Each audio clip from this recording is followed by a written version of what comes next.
Okay, so hello everybody, welcome back.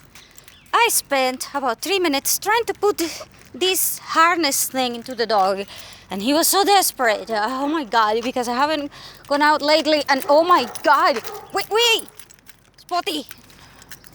Okay, moving on. Okay, so hello everybody, welcome back. Grab your coffee, and if you wanted to share with me what you're at it, links for that down below.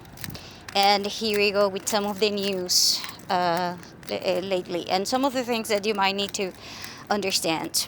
So right now, as you probably can tell, there is a supposed war going to happen between my country and Guyana, which is a country that is next to us.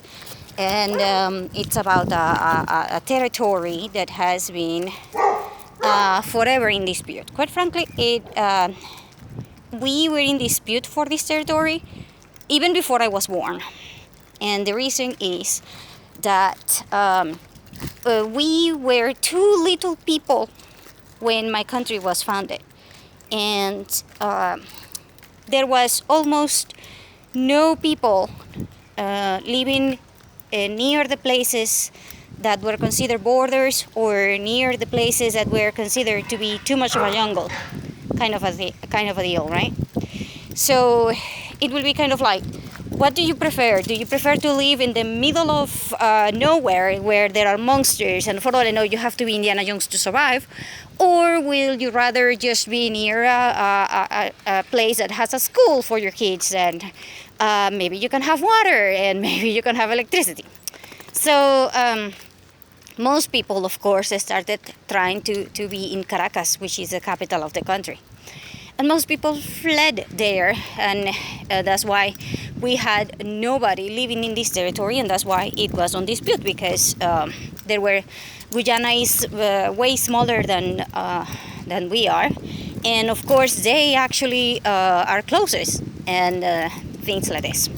But just because you're close doesn't mean that you can, just drop into somebody else's territory and things like this. But whatever, point being, it has been forever going on. And Venezuela has always been there, one way or another one. But since Chavez took power, when Chavez took power, he realized that he could sell this territory, or he could do something with this territory to make money out of it. And so there was a deal for this territory in which the Exxon company was involved, and this was like a topic. This was like a topic, of course, because if you have a U.S. company involved between these territories and things like this, in which you can do whatever you want, because basically you have no relation and you have a lot of other things, then you can guess. There is a lot of political nightmares and lawyer nightmares kind of things involved in this mess. And therefore, now things are going to get even more complicated than before, because the government wants to try to declare this war just so that they can stay on power up until 2025. So one more year. They are trying to milk more money out of this country. The problem is that people are kind of fed up, and also this is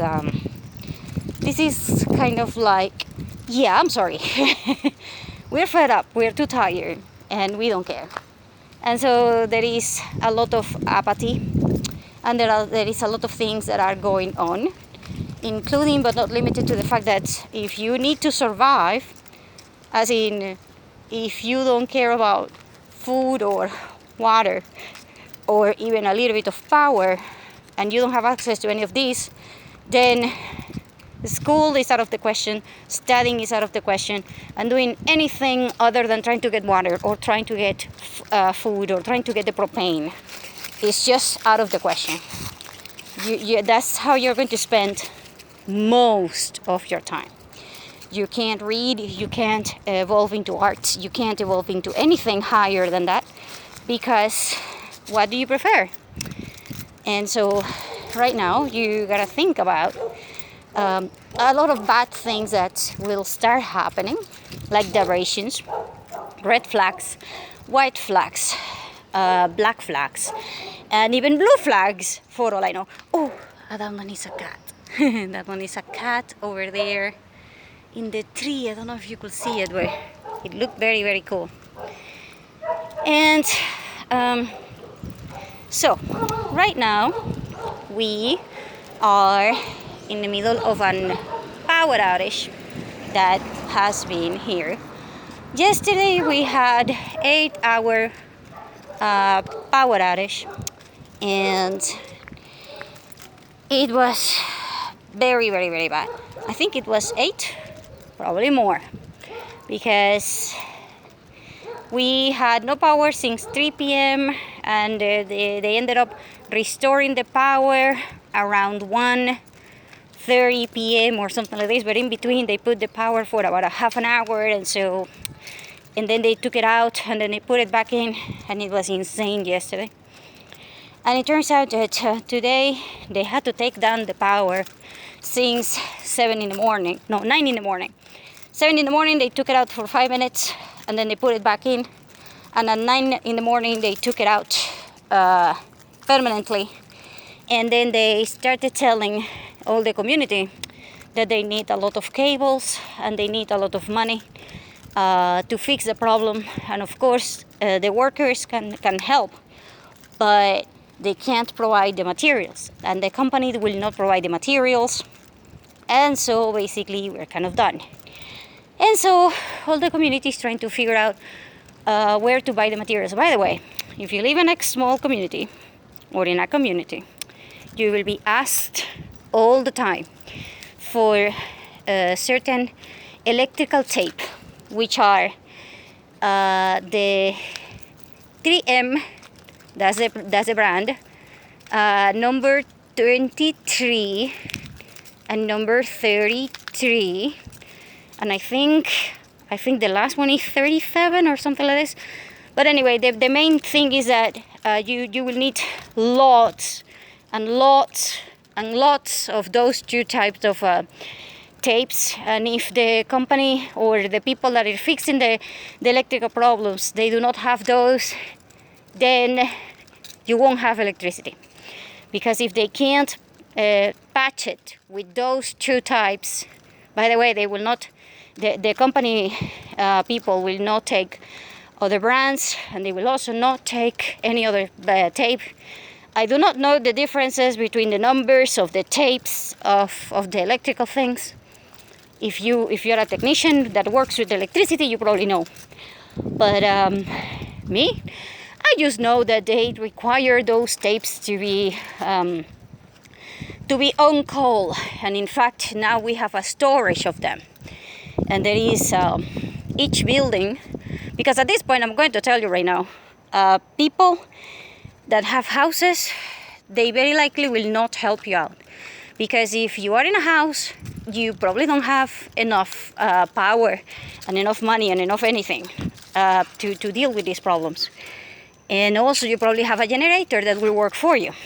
However, if you're in a building, that's another story, because if you live in a 15th floor and you can't get out or get into your apartment or anything because there is no elevator, because there is no power and things like this, then you are getting that type, period. Especially if you have children. And you're getting that type because the consequences of you not doing that.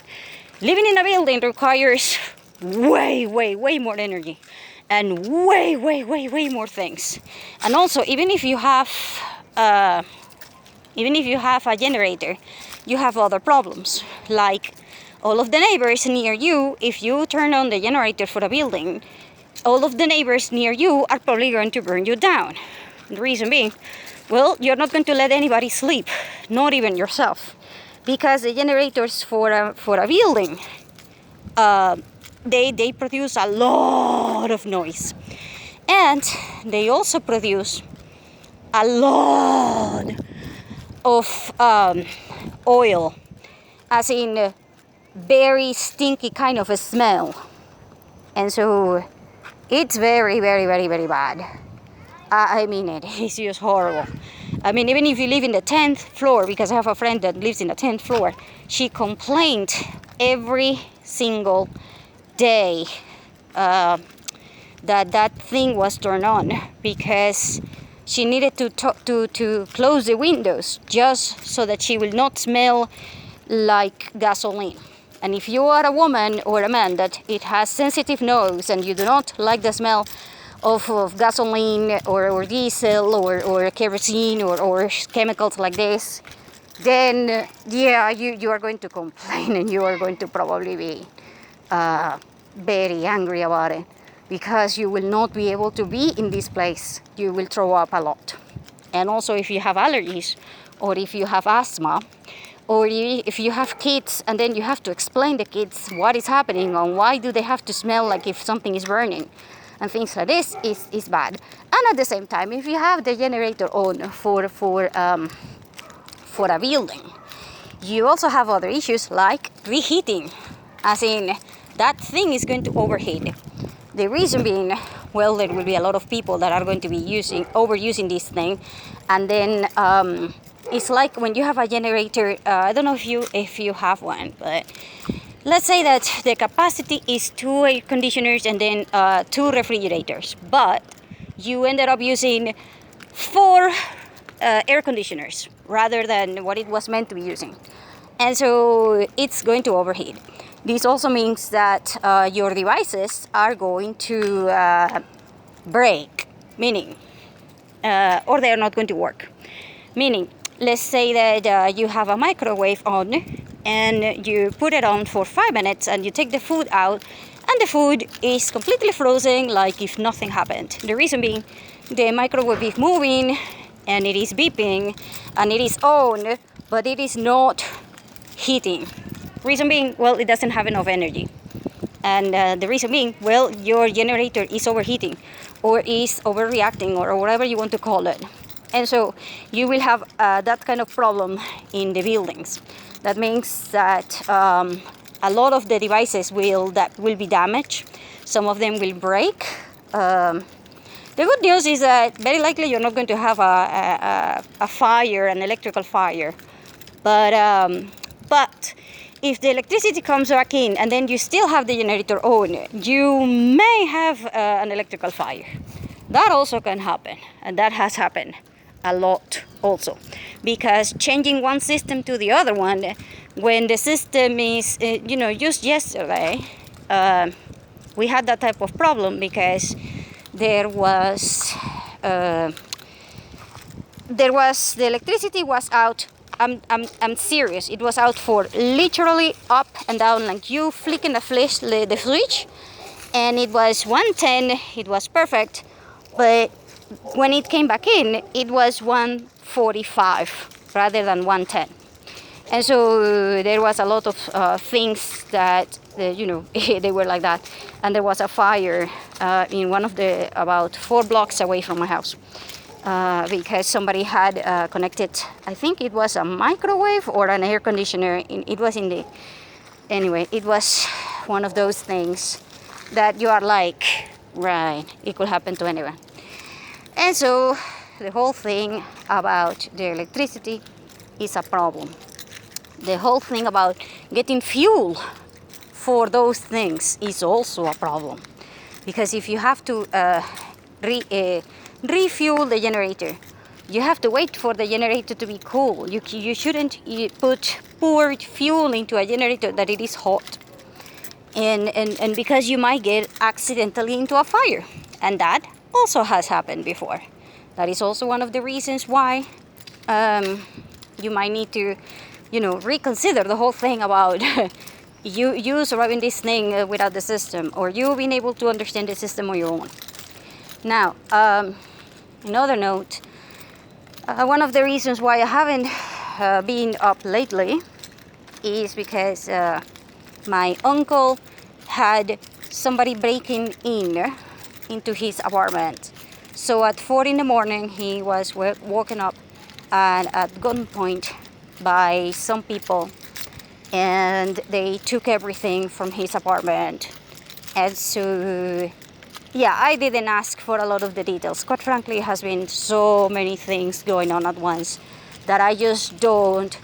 I don't have the capacity, the mental capacity to deal with my projects, to deal with the issues that everybody has, because this month I have been dealing with at least 15 emergencies, including but not limited to my aunt being ill, and she had several seizures, like brain damage and things like this.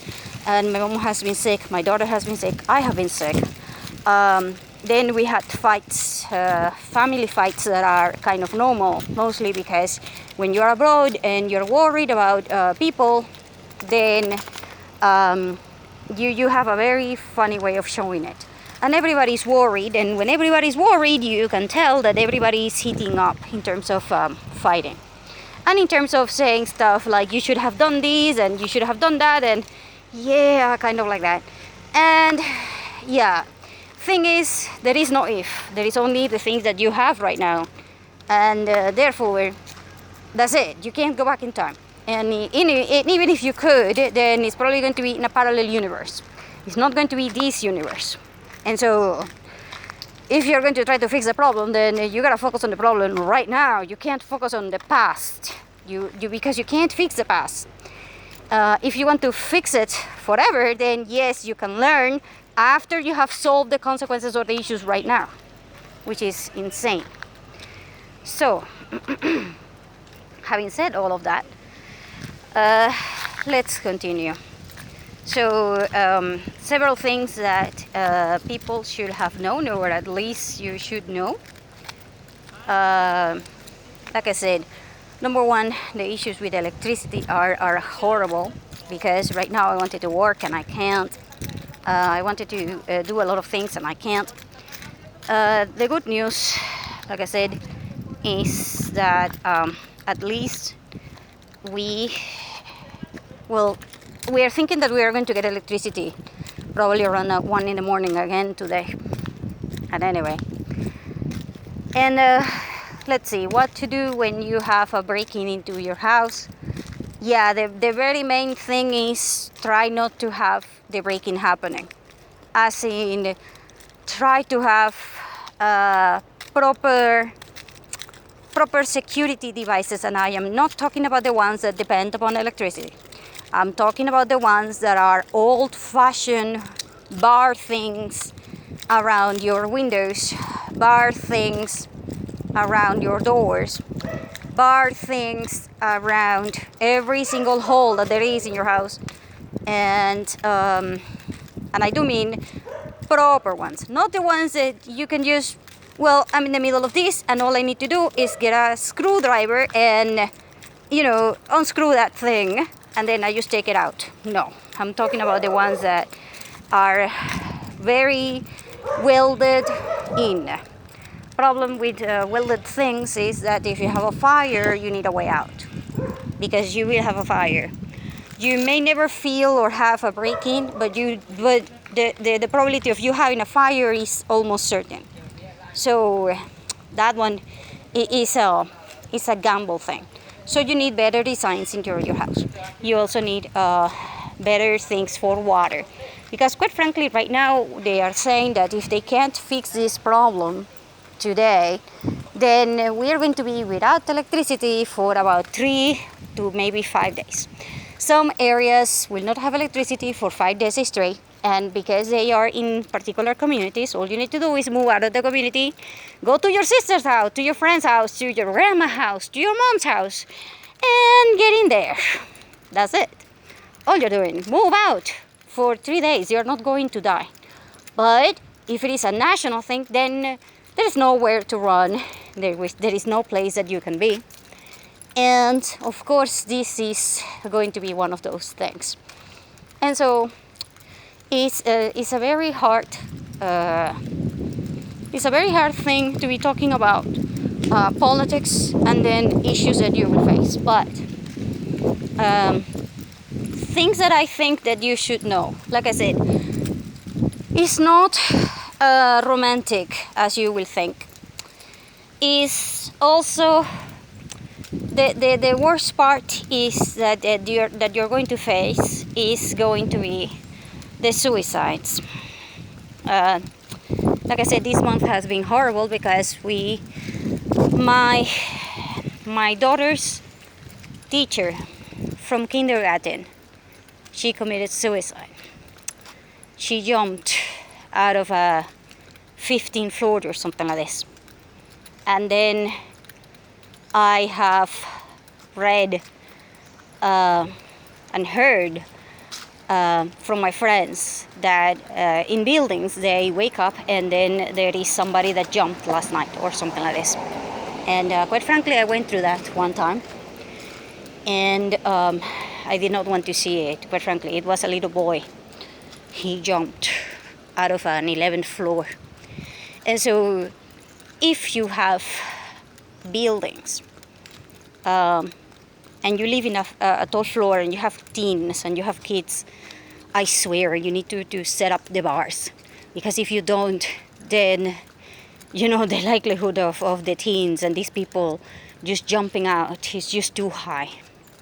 Like I said, it's going to be more than 50% anytime out of 25, and we are nearly 25. We are in the 23 year, and if we go to 25, so it's just 1 year. That means that the statistic right now is probably around 25 to 40%. So out of all of the teens and all of the young adults that that are less than 30, the chances of them committing suicide or something like this is extremely high. The reason being, they don't know how to deal with anxiety, they don't know how to deal with their own problems, they don't know how to deal with anything. And the reason being, psychologists are now telling people that if you're bullied, then it's just one of those things that you need medication. The other party is I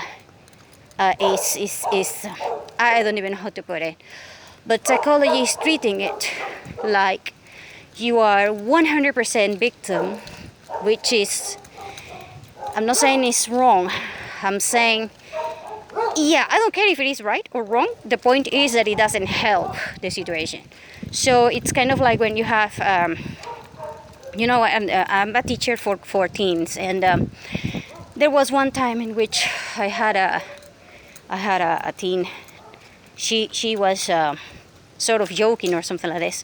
I do not know, but I was put on the spot because she said, "What happens if I'm pregnant? I do not know if my kid is my dad's or my kid it's my boyfriend's. What should I do?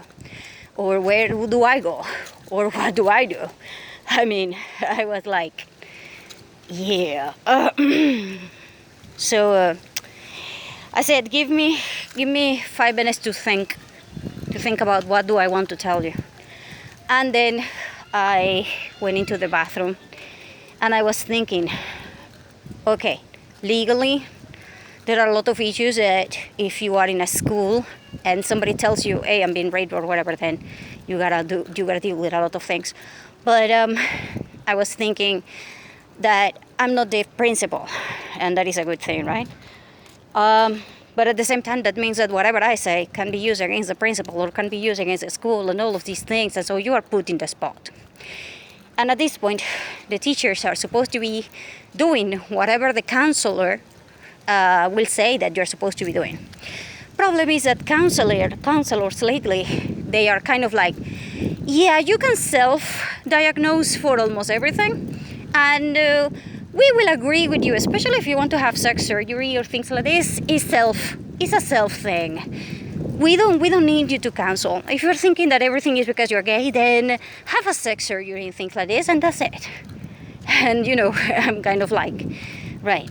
Of course, I'm talking about several years ago, so this thing about the LGBT thing wasn't a topic by then. But by then, this was a very big deal, and I did not know how to face that one. And after I went into the bathroom and I was thinking, okay, what would I do if this was something that was happening to myself, and now I have the experience, so now I can go back in time and tell myself what to do. So the first thing that I told him, it was, I said, look, how old are you? Why? Well, because if you are 16, you can ask for a paper, emancipation papers, as in you can be on your own. That will be the first thing. Because if you are, 12 or something like this, then obviously you have a very big problem. But if you are 16 or 17 or even 18 and you can work and you can make your own money and you can make your own decisions and you can turn around and you can try to make things work for you, then that's another story, right? So she said she was 16. So I said, look, what I will do is get my emancipation papers. That way I can make my own decisions and I can move out. And once I move out, I will not have to face my father anymore if something like this was to happen, because the first thing that happens is that when you have somebody that is into this situation with you and they are living with you, then you can be threatened, because otherwise where are you going to live and things like this, and this is going to be even bigger. So the first thing that I will do is try to get my whole self together and try to make a plan. The second thing is sit down with your boyfriend and tell him what is happening. Because if you don't tell him and he doesn't know and he finds out through other means, then you are going to be so messed up.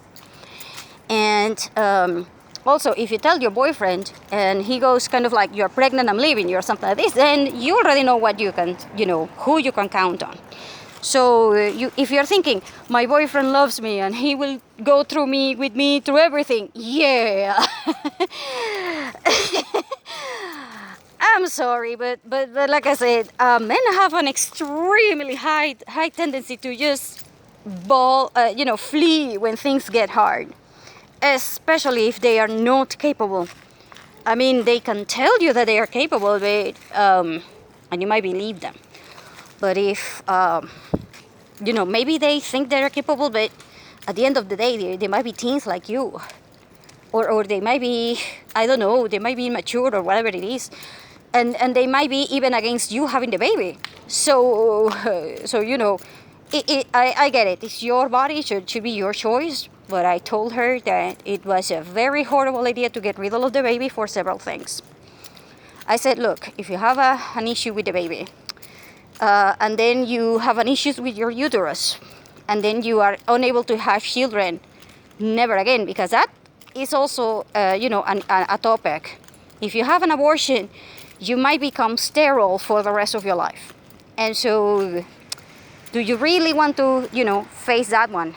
Face that part in which you are told you will never have children with your husband or with whatever, just because you had an abortion when you were a teen. Second part is that when you have an abortion, you can actually die. And maybe, there will be people that will miss you if you actually die. I know, you're not thinking that this is going to be truth, but it is truth. There is people that will miss you. They're not going to miss you every single second, but there is people out there that will miss you if you are gone. And so no, don't do that. My recommendation will be try to get a hold of a little bit of a job or something like this. Get into an organization that protects women and try to find shelter for you and the baby. And if your boyfriend decides to stick with you no matter what, and he loves you, then move in with him and leave everything behind and get a job, the two of you. I know it's against everything because I'm a teacher and I'm supposed to tell you to keep in the school or whatever, but I'm going to tell you right now, without food and without money, you can't do anything. So get a hold of yourself, get a job, and get a job with your boyfriend. If he's there, cool, I'm happy for you. If he's not in for whatever reason, then now it's just you and your baby, and the organization that is going to support you. This is one of the good things that you have because you're a woman. If you're a woman and you cry and you say, hey, I'm pregnant and the guy freaking leave me or whatever, and I'm alone and I'm struggling and things like this, you will have people that will help you out. No matter what, people will help you out because they will understand that this is just a topic, all right? So you are not on your own. But you gotta be away from your dad.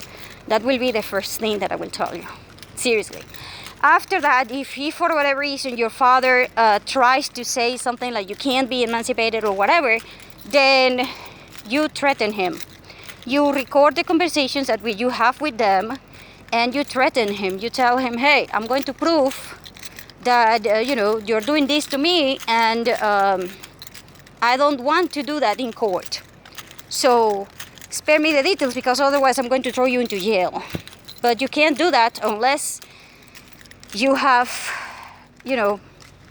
unless you have a house to go to. Because at this point, I'm going to tell you right now that some people will go kind of like, yeah, you're not destroying my family or whatever, and this is going to be like a topic.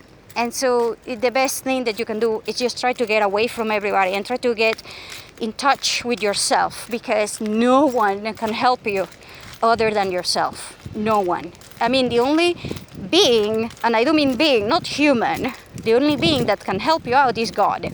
Other than that, there is no one out there that that will just go through with everything with you. And I am assuming that if you have this kind of problem, then your mom is out of the picture, or at least you don't know whether you can count on her or not. And if you don't know, then are you sure you want to test it? Just seriously, that is what I will tell myself to do. Get out of the problem. Get out of the danger. Find out whether you can rely upon your man, yes or no. This is one of those things in which men will go, I'm capable, I'm not capable, that's it. There is just no other way out. And so when they do that, that will be the best thing that can happen. Now, when they do that, as in they leave, then that's it. You can start moving on and you can start getting help from the organization that you're going with, or you can go and ask the help from somebody else, or you can go and I don't know. But like I said, even if you don't want the baby, because after you have the baby you find out that it is your dad's or whatever, you can just give it up for adoption. You can leave the baby in a center and you can try to be on your own. But if it is your boyfriend's and your boyfriend decided to stay with you, then congratulations, you just won a family. And that's something that even if you struggle, you might not be able to get it. Seriously, the probability of you getting a man that actually cares for you from the beginning and is capable from the beginning and things like this is just not very high. For some people it is, but not very high. And also at this point, you can get help, you can feel safer, and you can do a lot of things, which is important, And so, what else? What have been talking about lately? Well, lately, like I said, there was a break-in from my uncle. There was a lot of suicide happening. There is a lot of people finding their husbands, a lot of women, finding their husbands having sex with men, and then they are publishing it online. And because they are pissed, I get it. You're pissed, and I get it. You are crazy because you are a woman, and therefore you having a thing like this, it will make you lose it. So, yes, I understand. However, this whole thing is turning into a circus, and this whole thing is just pushing people everywhere but wherever you are supposed to be going. It's kind of like that same situation that I just told you. You need to back up for 5 minutes. Just breathe for 5 minutes, and if you have to go, scream for 5 minutes and hit the pillow for 5 minutes until you destroy it if you want to. But seriously, calm down. And if you can't calm down, then call your best friend and start screaming and babbling all over the place until you're out, and then she finally can tell you, hey, wait, don't do that, because you can't embarrass. Okay, you can, but it's not helpful. Seriously, it's just not helpful, because like I told you, psychologists right now are telling everybody, hey, you're a victim, and then just roll with it, whatever. No, that's just, if you keep doing this, if you keep down that road, you will never ever learn about how to control your emotions and how to put it together. Now, it's extremely difficult to do it when you're a teen. I was on the birth control pill since I was 10, because the gynecologist told my family that I needed to go on the pill or I will be dead of cancer. And so you can imagine, I mean, I didn't even know what the hell sex was. And I was already taking birth control pill.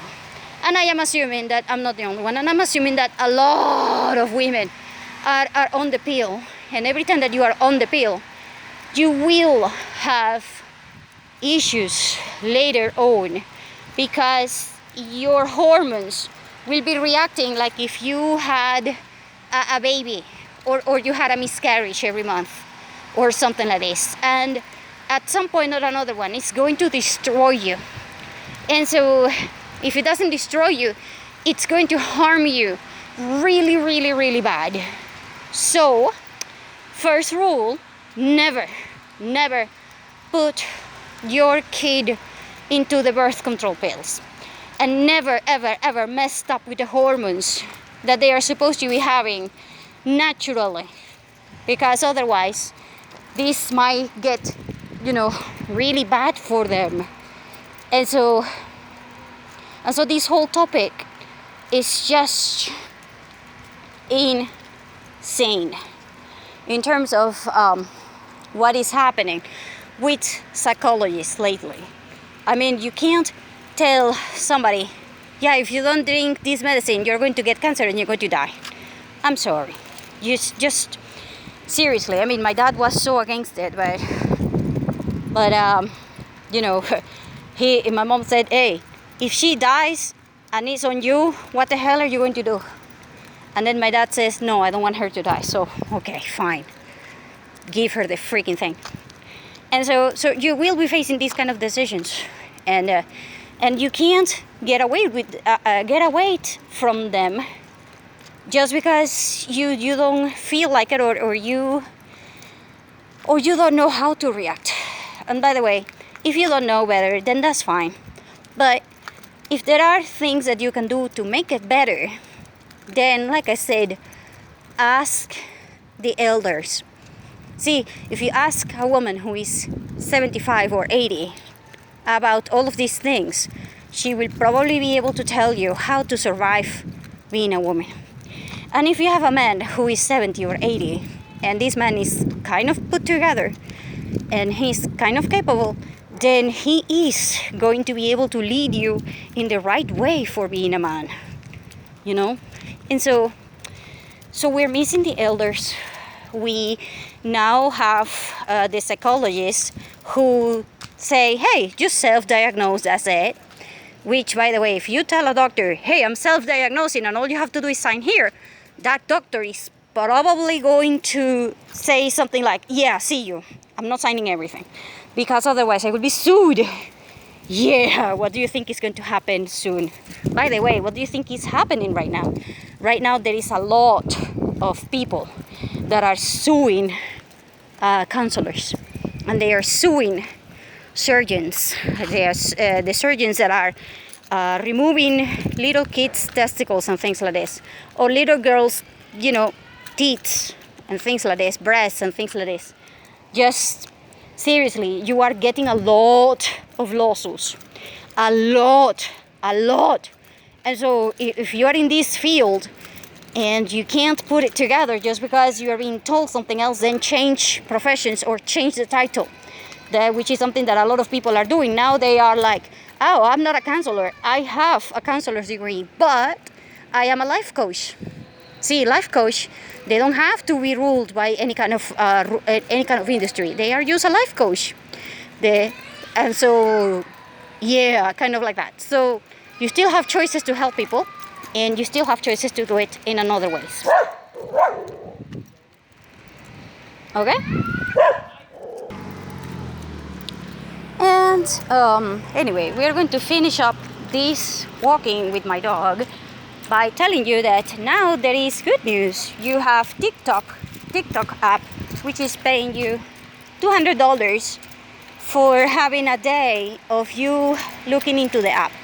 So basically, you streaming the apps, you go into the YouTube app, the TikTok app, or whatever app.